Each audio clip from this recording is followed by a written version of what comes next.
Welcome to JTV, African Monarchies. Ancient African history. Perhaps they are said to take care of the house and their families, but this is not even a fraction of the truth. On digging into ancient African history, we come to know about the role of women as most powerful queens, leading armies, resisting colonial rules, and running empires as the sole guardian.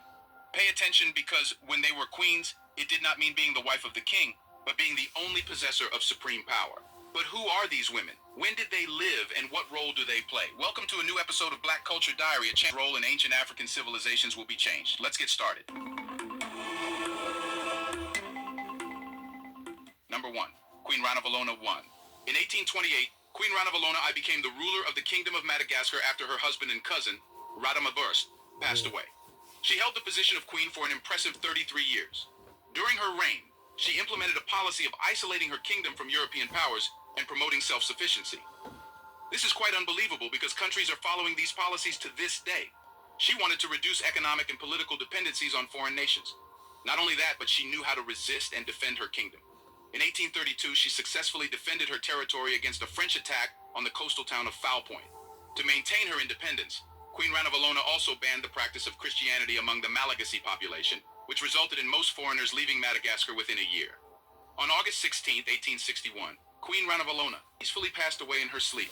To honor her memory, the population slaughtered 12,000 cattle, and the meat was distributed among the people. The official mourning period lasted for 9 months. Although Queen Ranavalona was traditionally portrayed as a cruel tyrant, modern historians now recognize her as a shrewd politician who effectively safeguarded the political and cultural sovereignty of her nation from European encroachment. Her name, Ranavalona, means foremost of noble women. Number 2. Female Pharaoh of Egypt, Hatshepsut. Hatshepsut ruled Egypt as a pharaoh from 1473 to 1458 BC. Her reign was relatively peaceful, and she embarked on an impressive construction campaign, including the renowned temple at Luxor. Hatshepsut also led a successful sea expedition to the land of Punt, which is situated in present-day Eritrea and Ethiopia. But a woman ascending the Egyptian throne was rather uncommon. Despite this, she knew how to rule, using her full authority as a pharaoh, rather than being merely the wife of a male king. She even adopted a full throne name, and had statues depicting her as a male king, complete with a beard. Number 3. Queen Amina. Queen Amina was born in 1533 and played a significant role according to historical records.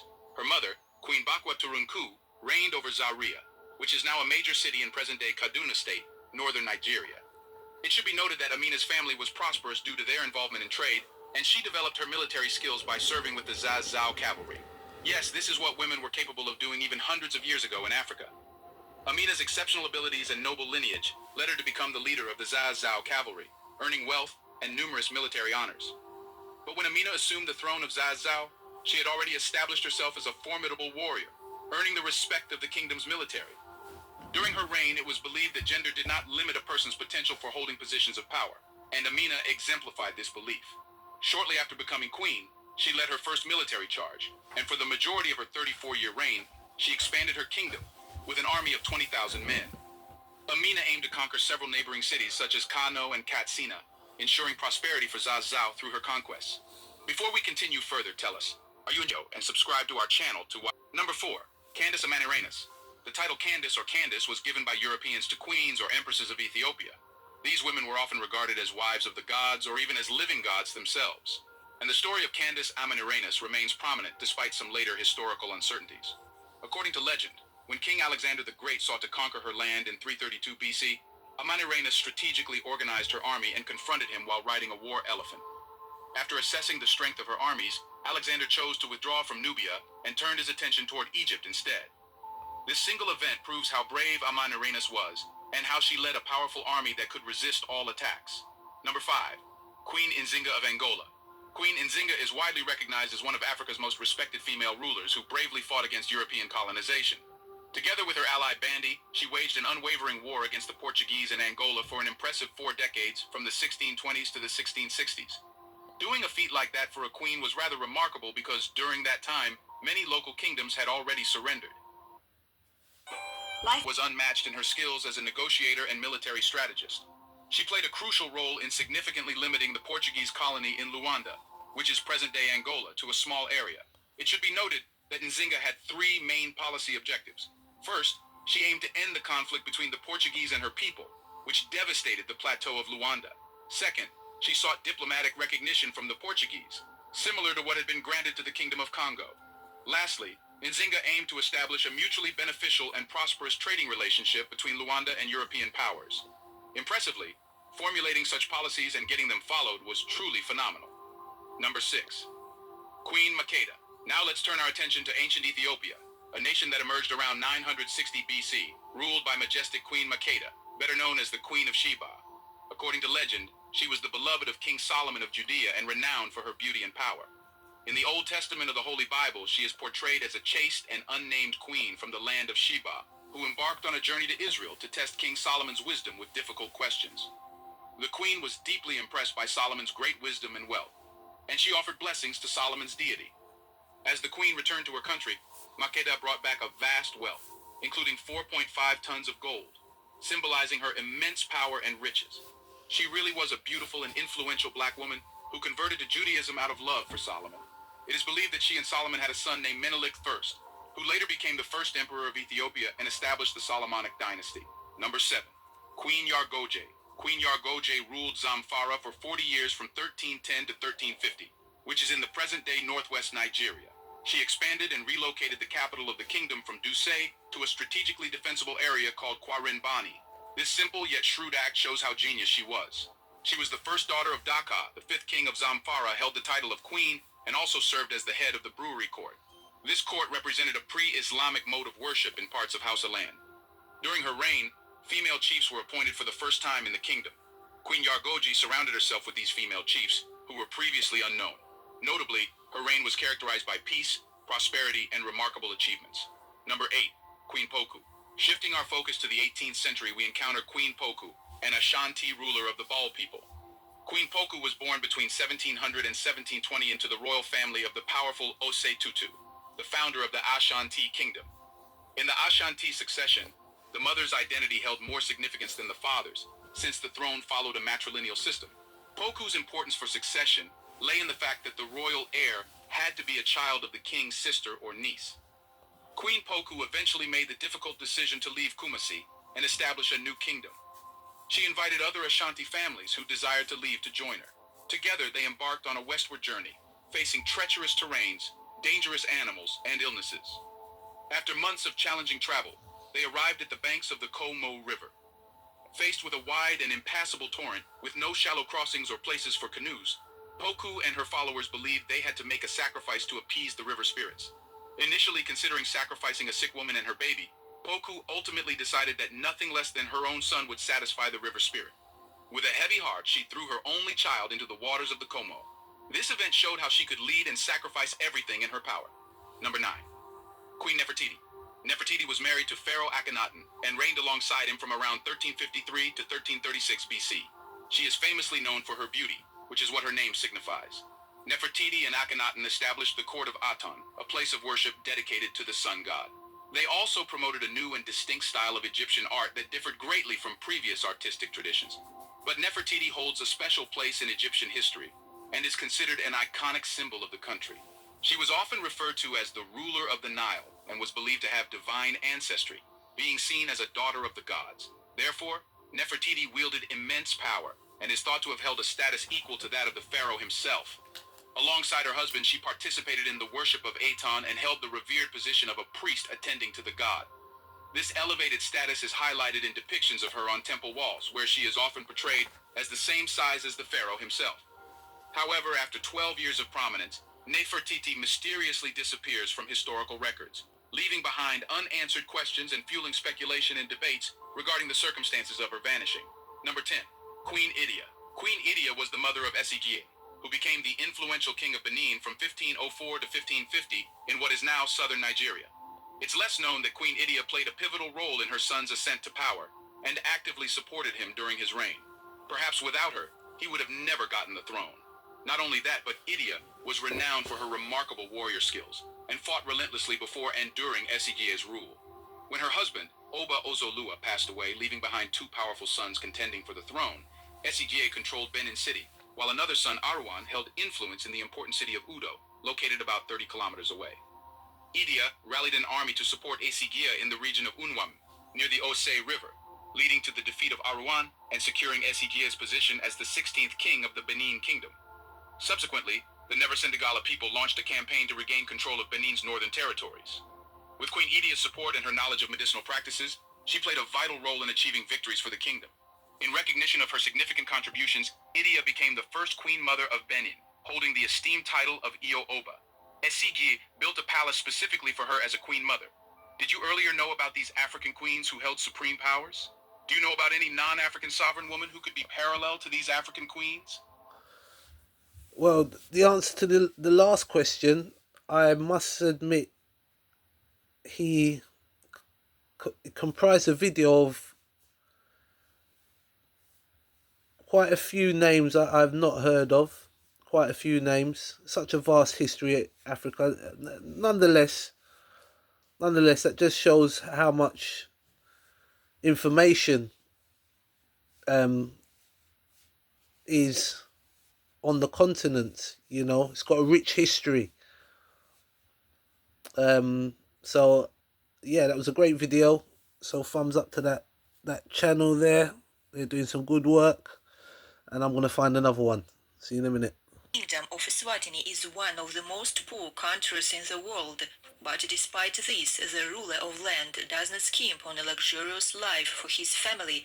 Mswati III is a king of Eswatini. He rules the country more than 30 years. He has many wives. He lives in a huge palace, and he has a plane worth $16 million.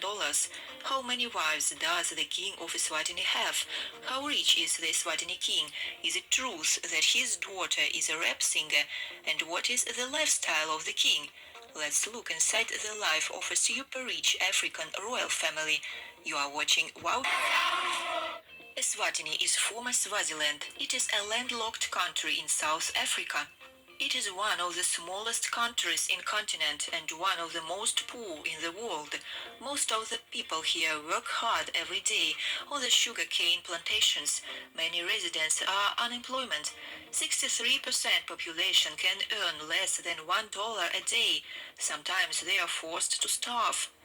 But this does not affect the luxurious life of King Mswati and his wives. The royal family seems to live in its own world. The Kingdom of Eswatini is the last absolute monarchy in Africa. It has been ruled by King Mswati III since 1986. He started to lead country when he was just 18 years old. He received the throne from his father, and he was the youngest ruling monarch in the world at that time. The king currently has more than 200 relatives, and they all live in incredible luxury. The royal family controls a corporate business empire in trust for the nation, investing in sugarcane, commercial property, and a newspaper. In 2009, Forbes listed Mswati III as the world's 15th wealthiest monarch, estimating his fortune at $200 million. In January 2004, the Times of Swaziland reported that the king asked his government to spend about $15 million to decorate 3 main palaces and build others for each of his 11 wives. The current official residence of the royal family is the Ladzinzini Palace in Lubamba. Other royal palaces exist for the queen consorts. One of the most luxurious of them is Lazita Royal Palace. Mansion contains expensive crystals, diamonds, and a golden conference hall. Eswatini king have a private plane worth $16 million. Many people criticize him for such luxury, but he finds an excuse for himself. The king assures that he needs the plane in order to fly to other countries to ask for humanitarian aid from allies. Mswati III also has expensive car collection. His garage contains 19 luxurious Rolls-Royce cars and 122 BMW cars. It costs millions of dollars. So many cars he needs to transport members of his big family. The Eswatini king has 15 wives and 36 children. That's not much because his father had over 70 wives. First 2 wives were chosen for him by the national councillors. These are the rules in the country. The rest of the wives were chosen by the king at the annual reed dance ceremony. Every year, thousands of innocent young girls dance half-naked before the king. Mswati can choose a future bride among them. Many girls on this holiday dream that the king would choose her as his new wife, because then she will have a luxury happy life in her own palace. But not all girls want to be the king's wife. In 2013, Tinzvel Ngabeni, 22-year-old, ran away from homeland and asked for political asylum in England after she rejected the king's advances. Miss Ngabeni was just 15 when the king made his advances. She said she was terrified when she learned of his marriage intentions. And in 2002, 18-year-old girl disappeared from her school and was allegedly forced into marriage with king. Her mother reported to police, but the pair formally married in 2010. King's 13th bride was only 17 years old. It was an unusual case because the king has passed a law that bans girls under 18 from making love. He thought it would help fight the AIDS epidemic, but Mswati violated his own rule. To show the extent of his regret, he paid the customary fine of 1 cow. All 15 wives of the king live in luxury and regularly go shopping abroad. However, even in this seemingly happy family, there are scandals and misunderstandings. Mswati had marriage problems several years ago. 2 of his wives have abandoned him and gone to South Africa, and one of his wives reportedly also tried to leave, but she couldn't. The main reason of escape was emotional and physical abuse. Living with king is not easy despite of incredible wealth. Nevertheless, the Mswati appoints only his relatives to important public positions. This guy's getting slated in his video, and well, if those allegations are true, you know, he should be ashamed of himself. Asking for aid and got all that money. I mean, and then for even countries to give him money, I mean, that just shows you, you know, so the people are going to be punished for that financially as well. You see, they're not only suffering below standards of living, they've also, their country's economy is going to be owed to the banks. That is crazy. Let's listen on. Aniso Dlamini has great influence in Eswatini. She is the country's current Minister of Information and Communication Technology. Tikhaniso Dlamini was educated in Britain. While living abroad, she developed a reputation for ignoring or rebelling against her native country's traditions. One day, the princess criticized the institution of polygamy in Eswatini. She said polygamy brings all advantages in a relationship to men, and this to me is unfair and evil. But the king doesn't care about her opinion. He is sure that polygamy is an important tradition of his country. So our identity, which is our traditions, plays a very important life in our society. Sikhaniso Dlamini is not only a minister and king's daughter, but also a rap singer. She is commonly known as Bashu in Eswatini. She recorded several songs and starred in music videos. Several years ago, she recorded a single titled Hail Your Majesty in honor to her father, the king. Mswati III adores his daughter and spends money lavishly on her, but sometimes he can severely punish her. When Princess Sikhaniso was 17 years old, she had a party involving loud music and hard drinks at the Queen Mother's residence. As punishment, an official overseeing traditional affairs beat Princess Sikhaniso with a stick. The king is a very strict father and ruler, but despite this, most people in Eswatini love and support him. God gave the country to the king, many of them say, and the king was given to the people by God. So what do you think? Well, what do you think about that? I mean, I think monarchies on a whole, they're all guilty of such behaviour. Rulers, it's very difficult to say one to say, oh, he stands out, because that's not condoning what he does. I absolutely disagree with that behaviour. The polygamy side, well, he's got enough money, so that side, as long as the woman is happy with the situation, I think she should have a choice. But yeah, I'm sure some people would just be jumping at the choice to get with the king. But yeah, what did you think about the king? That video slated him though, and then a Russian voice as a narrator, that just kills it. Continent in the world, but you wouldn't know it by looking at Africa's richest kings.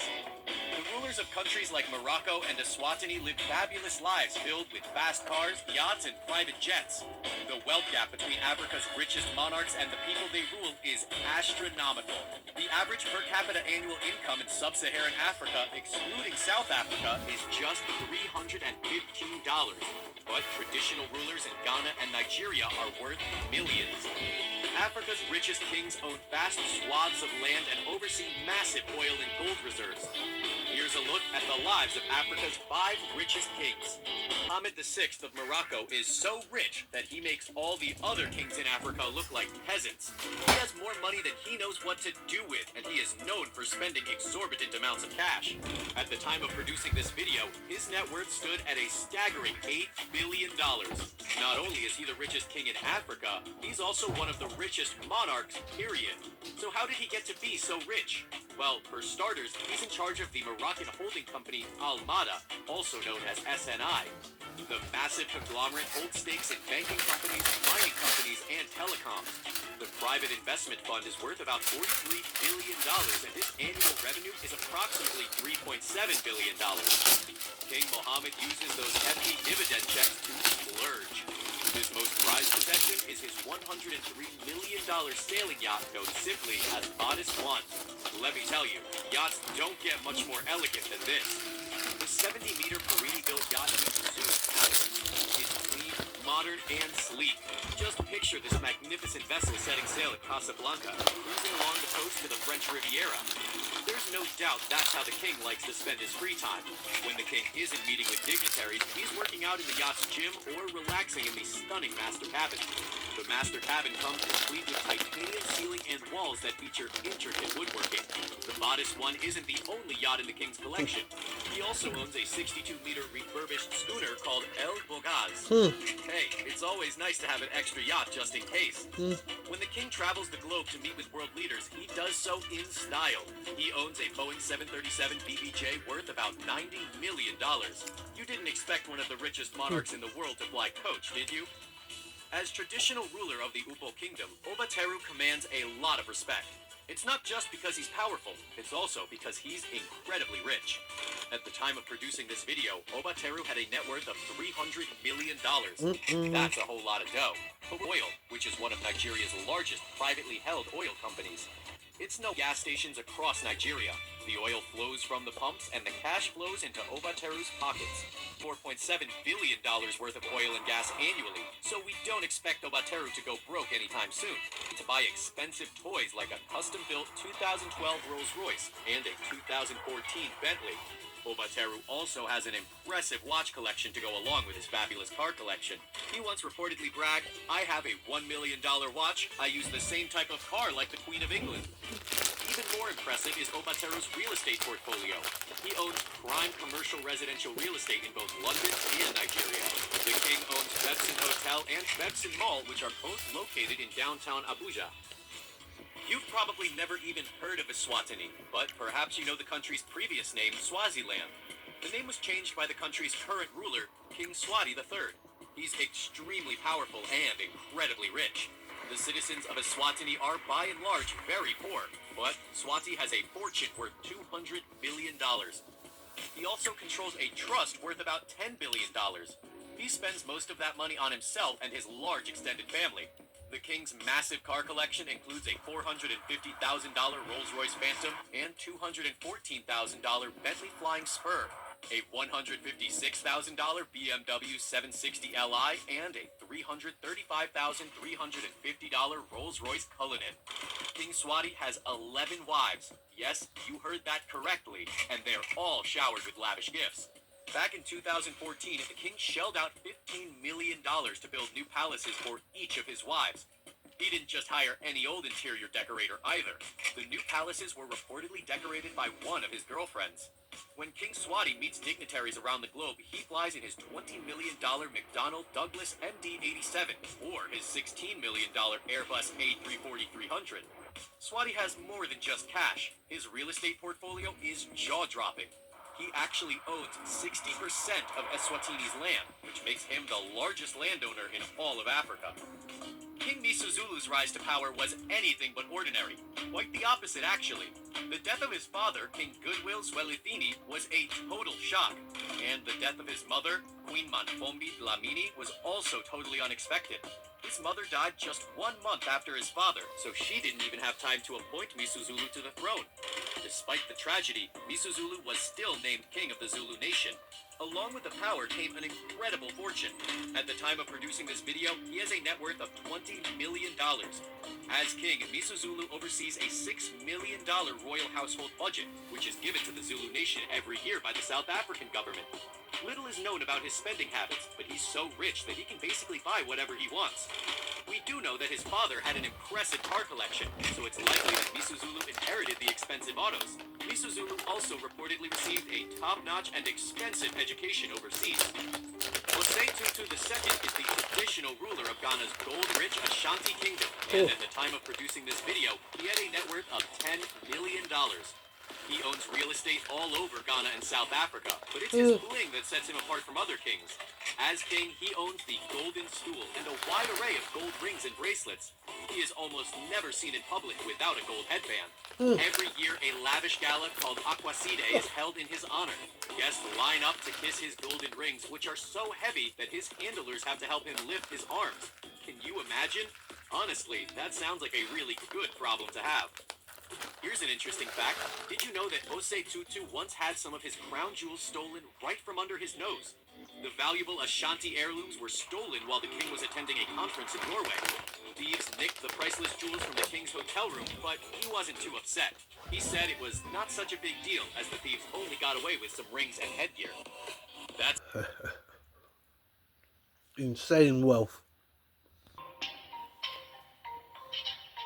The Benin Kingdom, or Empire, is regarded as one of the oldest and most highly developed states in the coastal hinterlands of West Africa, dating perhaps to the 11th century, until it was annexed by the British Empire in 1897. By the 7th century, Europe was aware of a territory in Africa known as Great Benin. The kingdom was identified as larger than Wales, with very wide influence extending west as far as Sierra Leone and south to the Congo River. Here's another account of the Great Benin City regarding the city walls. They extend for some 16,000 kilometers in all, in a mosaic of more than 500 interconnected settlement boundaries. They cover 6,500 square kilometers and were all dug by the Edo people. In all, they are 4 times longer than the Great Wall of China and consumes 100 times more material than the Great Pyramid of Giza. They took an estimated 150 million hours of digging to construct, and are perhaps the largest single archaeological phenomenon on the planet. Ruled by a number of African kings, the most powerful of whom are the Oba of Benin.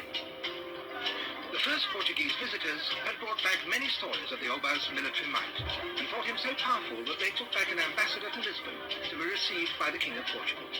The Oba was a human god, so sacred that no commoner could look in his face. The institution of kingship in Benin is over 10 centuries old.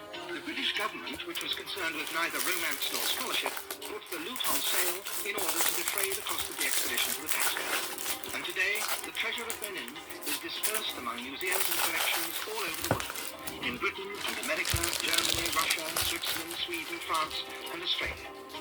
To see how we can work to get some of these artifacts that I was looking at so professionally done, so intricately carved. If it is carving, if it is bronze work, the amount of work that went into it was even amazing to me myself.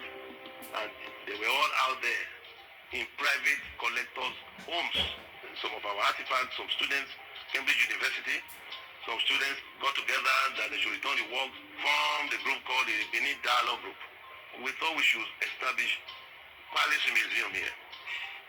I've been unilaterally making the effort to try and expand the space in order to accommodate a world-class museum, which we have invited contributors to come and help us to put together secured museum, highly secured museum for the artifacts. So I want to use this opportunity to appeal to the entire international community, to the entire world, to please help us get some of these artifacts back to Benin where it belongs. We are not saying everything can come back. That is not possible. We had so many. We want to even leave some of them out there to be our ambassadors there. They can speak for us.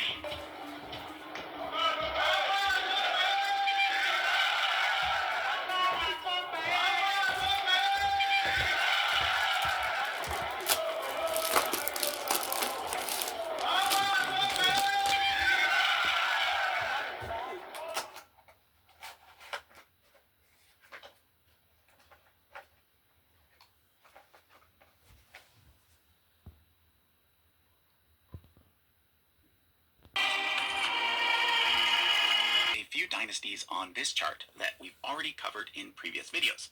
I won't be going through them again, but I want to make sure to highlight them because they are some of the most important dynasties in African history.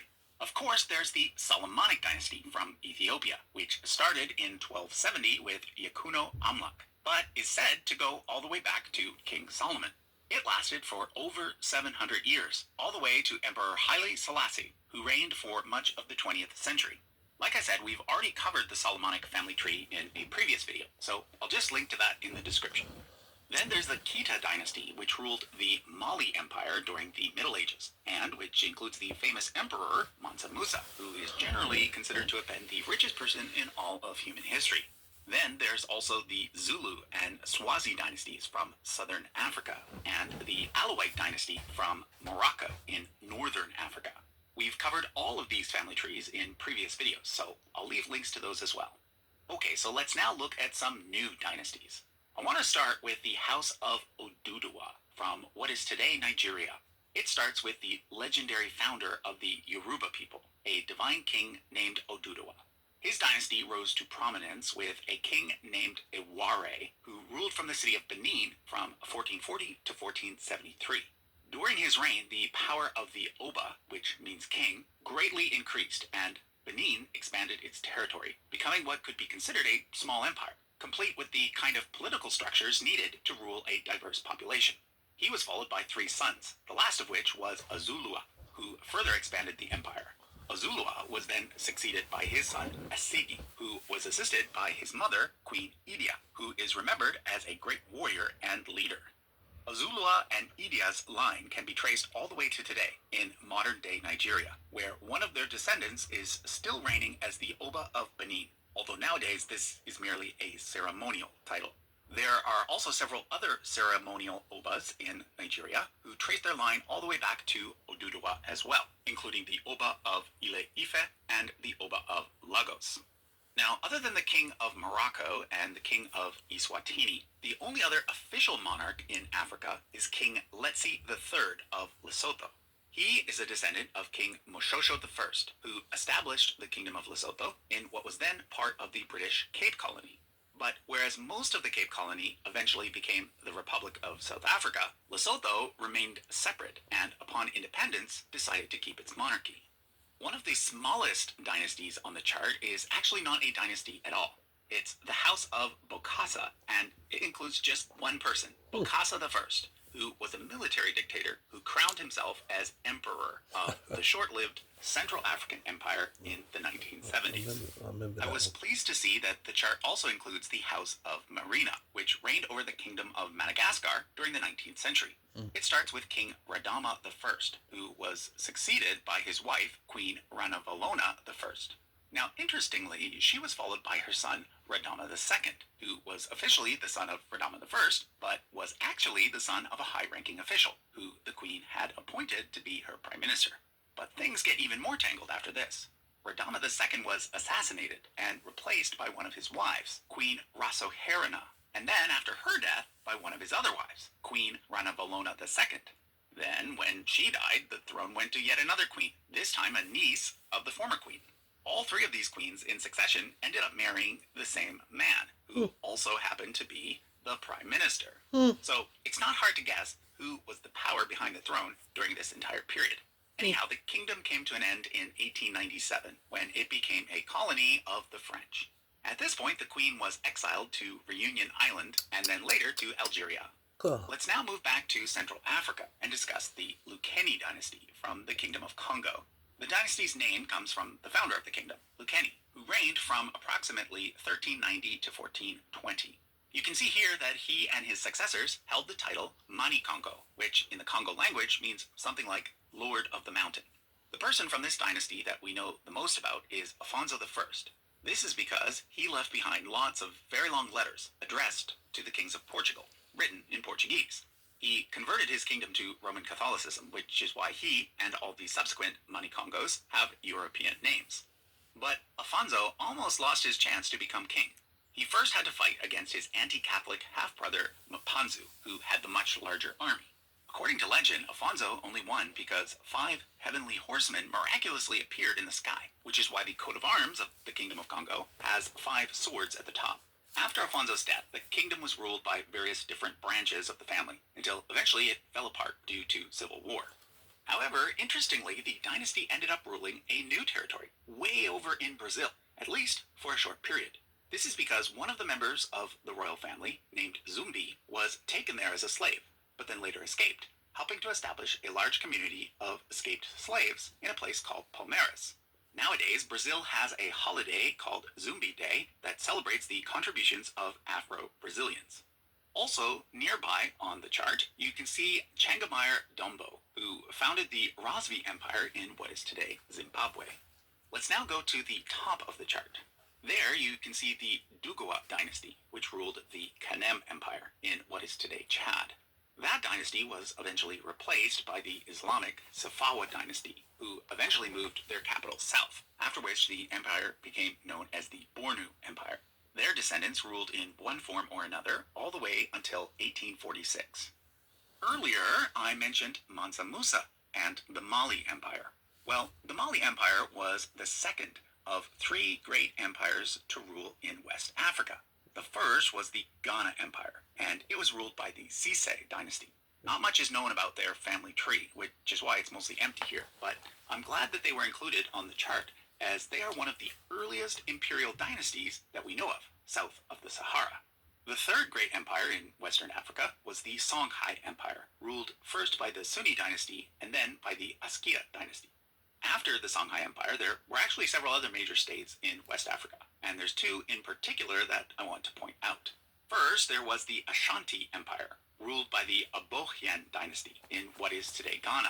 The rulers of this dynasty sat on the Golden Stool, which is said to have fallen from heaven, landing in the lap of its first king, Osei Tutu. However, queens also held a lot of power in the Ashanti Empire, and they were often involved in choosing the next king. You can see on the chart that the succession always passed through female lines instead of male lines. The last official king was Prempeh I.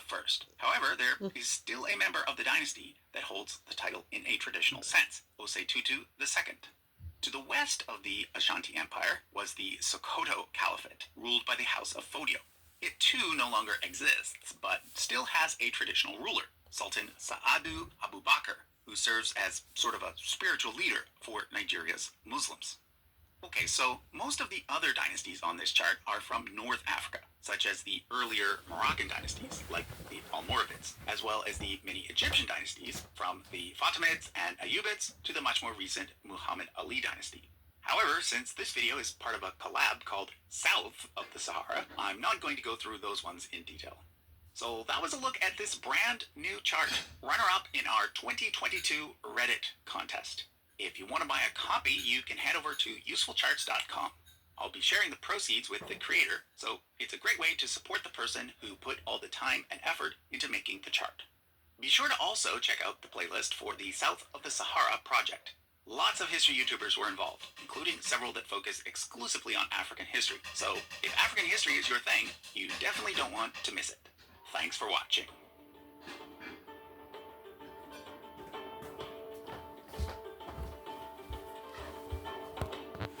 Like in the previous two videos, I'll be limiting myself to medieval and modern dynasties, and basing my choices on three criteria: the size of the area they ruled, how long they ruled, and their overall influence on the history of the continent.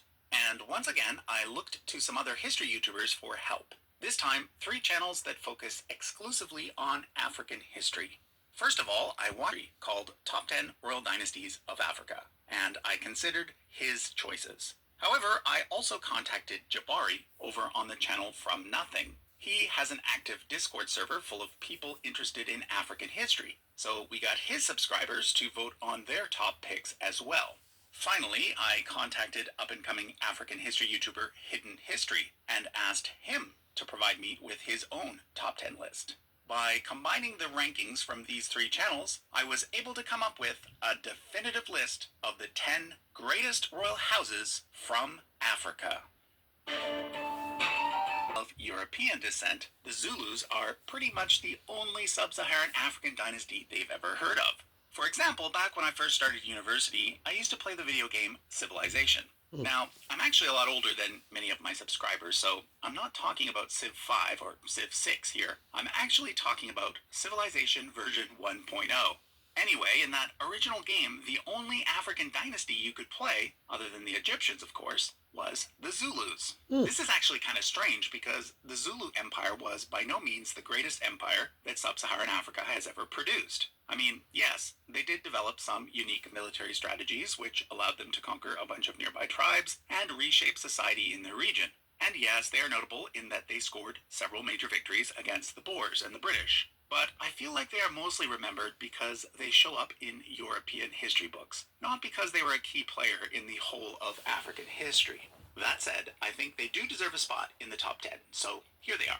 I should also point out that their dynasty does still rule today, albeit as a dependent monarchy within the Republic of South Africa. If you want to learn more about their royal, link to in the description. 9. The House of Askia. This was the second of 2 families who ruled over the Songhai Empire in West Africa. The Songhai Empire, with its capital at Gao, holds the distinction of being the largest empire in all of African history. If it had only lasted longer, this dynasty would likely have ranked much higher. The Songhai Empire was established by a man named Sani Ali in 1464, when he took advantage of the weakening Mali Empire and gained independence for his people. Sani Ali reigned for 28 years, but when he died, one of his generals, named Askia Mohammed, seized power within a year, and thus the House of Askia was established. Under the Askia dynasty, the Songhai Empire grew larger and more prosperous and became a major center of learning. But the Askias were only able to hold on to power for about 1 century. At that point, they lost a major battle with Morocco and declined rapidly. Number 8. The House of Luceni, or Kilukeni.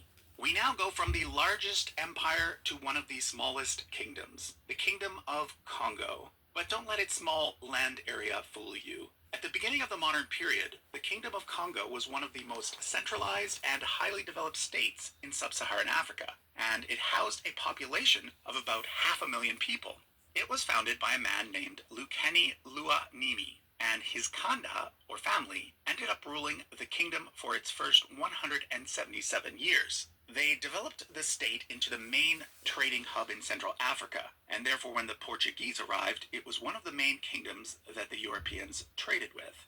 Unfortunately, one of the main things that they traded was human slaves. Although the House of Kilukeni was eventually replaced with the House of Kwilu and then the House of Kinlaza, the Kingdom of Congo was able to remain independent all the way up until 1857. And because it was the Kilukeni who built this long-lasting kingdom, they definitely deserve a spot on the list. Number 7. The House of Changamire. This was the dynasty that founded the Rosvi Empire in what is today Zimbabwe, which ended up replacing the Mutapa Empire as the dominant power in the region. The name Rosvi comes from the local word for plunder, and indeed, the Rosvi were primarily known as a warrior nation, inventing some of the tactics that were later adopted by the Zulus. But they were also farmers, miners, and builders. They revived the tradition of building houses and walls out of stone, a practice that first started in this part of Africa 600 years earlier with the construction of Great Zimbabwe. The word Zimbabwe literally means stone house, and the Rosvi built a lot of them. The impressive ruins can be seen today in their capital city of Danangombe. Number 6, the House of Sise. This dynasty is the earliest royal dynasty on this list, and it was responsible for building the first major empire in West Africa, the Ghana Empire, also known as the Wagadu Empire. Its founder was a king named Kaya Mogan Sise, and his house went on to rule for almost 400 years. Below the Sahara Desert is an area known as the Sahel, a semi-arid zone that basically ends at the Niger River, which is the third longest river in Africa and the most important one in West Africa. This area had been farming and making advanced art for 2,000 years before the emergence of the Ghana Empire. They were also using iron around 1000 BCE, which is around the same time that it started to be used in Europe and the Middle East, demonstrating that ancient sub-Saharan Africa was by no means the uncivilized place that many white Europeans think that it was. But the Sise dynasty was the first to build a large, centralized, multi-ethnic state in the region, and they were able to do this because of the increase in trans-Saharan trade. During their rule, the first large cities started to form along the Niger River, and Islam started to play a role in the region. But as far as we know, the members of the Sise dynasty were not Muslim. They followed traditional African religion, but allowed Islamic scholarship to develop alongside it. Number 5, the House of Alawai. There have been a lot of dynasties based out of Morocco in North Africa. Of these, the Almoravids are one of the best known, mostly because they conquered much of Spain and slowed the Christian reconquista there. But the Almoravid dynasty only lasted about 100 years. In contrast, the Alawites have lasted for 378 years, and in fact, still reign in Morocco today. At their peak, they also ruled over a territory as large as the Almoravids, stretching all the way down to the Niger River. We recently did a family tree video about the Alawite dynasty on this channel, so I won't go through their history again. If you want to learn more about them, I'll leave a link to the video in the description. Number 4, the House of Sefawa. This Islamic dynasty was the second of two major dynasties to rule over an empire which today is usually referred to as the Kanem-Bornu Empire, one of the least known empires in African history. However, this empire was super important. Located in what is today Chad, it controlled a good portion of the trans-Saharan trade for a really long time. It lasted in some form or another for about 1200 years. The first dynasty, the Dugua dynasty, followed African traditional religion, whereas the second dynasty, the Sefawa dynasty, was Islamic. It ruled for 761 years, all the way up to 1846, which makes it the longest reigning royal house on this list. Number 3, the House of Oduduwa. This is yet another really long-lasting dynasty. It traces its origins back to a legendary figure named Oduduwa, who is seen as being the father of the Yoruba people, and also, upon death, one of their gods. The Yoruba are the second largest ethnic group in sub-Saharan Africa today, and they live primarily in Nigeria. A related ethnic group, known as the Edo, also from Nigeria, are said to have come from the line of Oduduwa as well.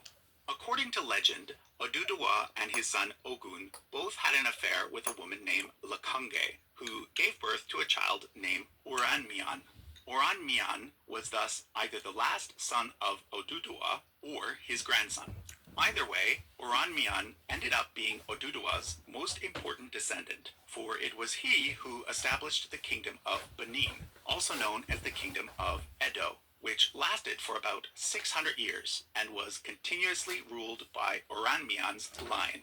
Nigerian kings are known as Obas, and in 1440, an Oba named Ewuare the Great expanded his realm, transforming the Kingdom of Benin into more of an empire.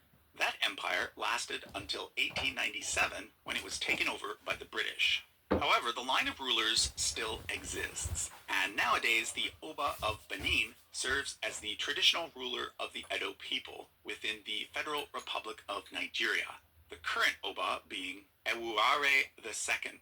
But this is just one of the many lines that claim descent from the House of Oduduwa. Many of the other traditional rulers in Nigeria claim descent from Oduduwa as well, such as the Oba of Ile-Ife, the Oba of Oyo, and the Oba of Lagos. Number 2. The Kita dynasty. I've already told you about the Ghana Empire and the Songhai Empire. Well, in between the rule of those two empires was the Mali Empire, and of the three great West African empires, it was by far the greatest. It was founded by Sundiata Keita, and his dynasty continued to rule it for over 400 years, although it was during the first 200 years that it reached its peak of glory. The Mali Empire's most famous ruler was Mansa Musa, who is known for having been the richest man in all of world history. We did a video about his family tree already, so if you want to learn more about him, you can check that out. But let me say that not only did he make the Mali Empire incredibly rich, he also made it a major center of culture and learning. Many of the iconic buildings in Timbuktu date from his reign.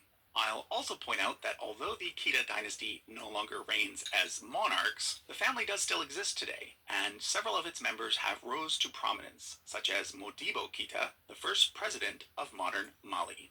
Okay, number 1, the House of Solomon, better known as the Solomonic dynasty. This dynasty ticks all the boxes. In terms of longevity, it ruled Ethiopia for at least 700 years, making it one of the longest reigning dynasties in African history. Only the Sefawa dynasty can claim to have ruled longer.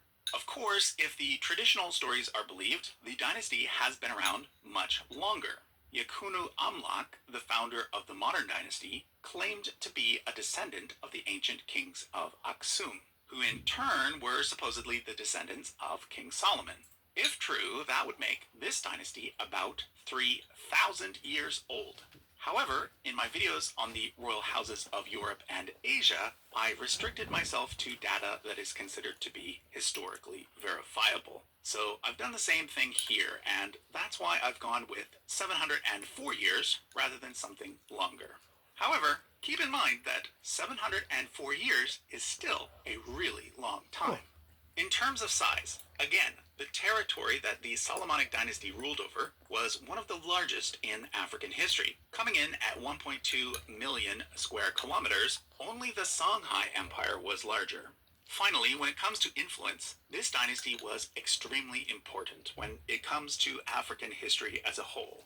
As the only part of Africa never colonized by Europeans, Ethiopia has been an inspiration when it comes to taking pride in African culture, and it has been a central player in the Pan-African movement. The Solomonic dynasty is also unique in that it has an entire religion, Rastafarianism, based on it. These facts, combined with the dynasty's role in maintaining Ethiopia's unique form of Christianity and its centuries of contact with other nations, makes it a pretty obvious choice for the top spot. If you want to learn more about the Solomonic dynasty and its potential links to the distant past, you guessed it, we have a video that traces its family tree.